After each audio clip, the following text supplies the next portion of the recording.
So one nice thing about this chumping is that you can kind of sit back a little bit more and try to react to what Gary is doing. Yan po, ang mabangis. Makinis. Masarap ikis. Ay! Oo, nag-toothbrush. Nag-mouthwash. Sarap yan. Sarap. Exercises for the tongue para hindi nabubulol sa adlib.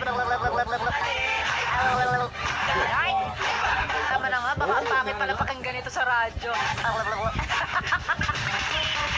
Ay nako, sexy Megan po ang niyong kasama. Magandang umaga. Sa mga nalalabing sandali mo, este natin magkasama because bawal mag-overtime.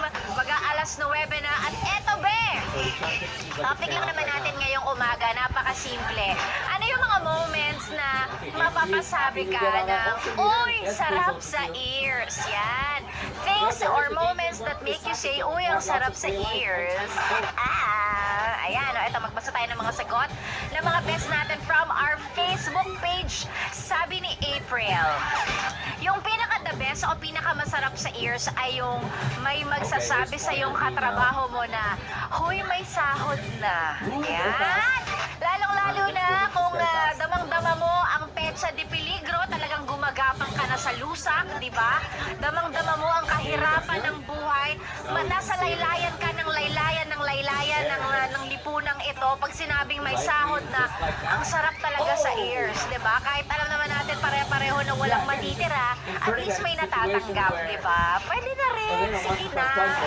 Yan, sarap sa ears. Sabi rin ni April, sabi niya, meron pa akong isa, yung masarap sa ears, yung sasabihin sa'yo na gusto ka ng taong gusto mo. Heist, kailan ko kaya mararanasan yan? Sa cloth. Agree. Kasi madalas, yung taong gusto mo, hindi ka naman gusto, di ba? So pag finally nakachamba ka, na gusto mo siya at gusto ka rin niya, parang, hala Lord, anong ginawa kong tama? Finally! Ganong feeling, di ba? Sarap talaga. Na parang, nag-I love you ka, tapos may I love you to na reply. Ay, grabe. Ano ba naman yan? Di ba? Bakit ngayon ka lang parang ganon?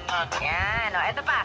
Sabi naman ni Kathleen, sa akin, sexy Megan, pag nasasabihan po nila mama na, galing mo na. O kaya, proud kami na.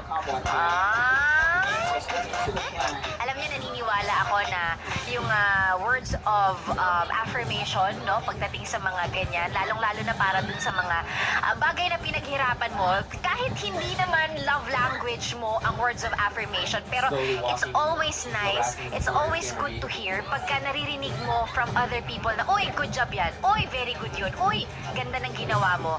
Nakakaano siya, di ba? Nakakadagdag. Sabi nga nila, yung mga bagay na ginagawa ng ibang tao na ina-appreciate natin, mas yun yung ginagawa nila kasi naririnig nila, nakikita nila na na-appreciate ng tao sa paligid nila. So, you know, once in a while, no, kahit hindi nyo ugali, no, but at least make it a habit na pag may nakita kang maganda sa kapwa mo, you mention, sabihin mo, affirm mo lang na, uy, be, bagay sa'yo yung damit mong yan, ganda.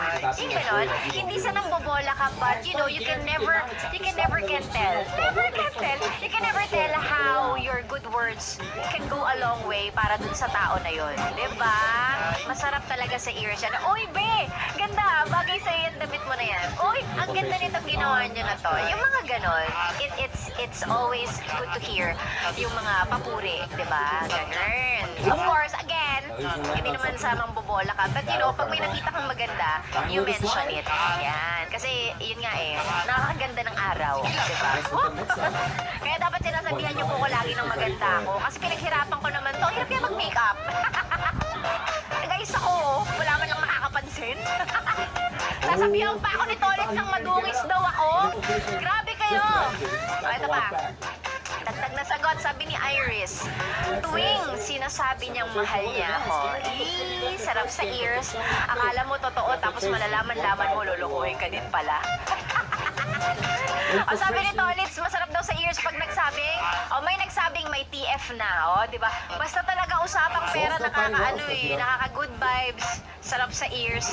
Ayan, pagka ito, sabi naman ni Gigi, yung pagka may nagsabi nagsabi sa'yo na may dala daw siyang food. Tapos saktong-sakto gutom ka, ang sweet lang. Ay, yan, yung mga ganyan, ano. Like I said, kapag may maganda kang bagay na nakita sa ibang tao, sabihin mo sa kanila because again, hindi mo malalaman or hindi natin alam kung ano yung factor nun sa kanila na nakakaganda ng araw nila yon, masarap sa ears nila yon, ganyan. Ay, ako, gusto kong marinig ngayong umaga, bukod sa may TF na, magbabayad ako ng utang sa'yo, be. Ano pa ba? Nanalo ka sa loto, yung mga ganyan. Yan talaga, yan ang gusto ni Sexy Megan. Pero sa ngayon, wala tayong ibang magagawa kundi maghintay na lang dahil yung mga katagang may sahod na. Baka sa Friday pa natin maririnig yan.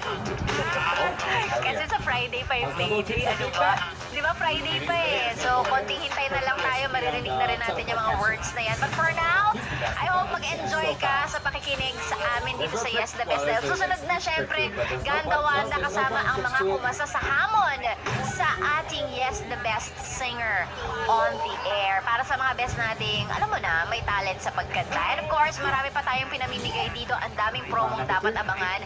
Pagkatapos ni Ganda Wanda, kay Maria Morena, para sa mga mahal naming PUV drivers, andyan yung ating promo, yung Yes, It's Your Birthday, ha? Kaya makinig po kayo ng bonggang-bongga dyan. Para yan sa mga guwapo, matitikas, macho, matipuno, guwapo, magino, pero medyo bastos ng konti.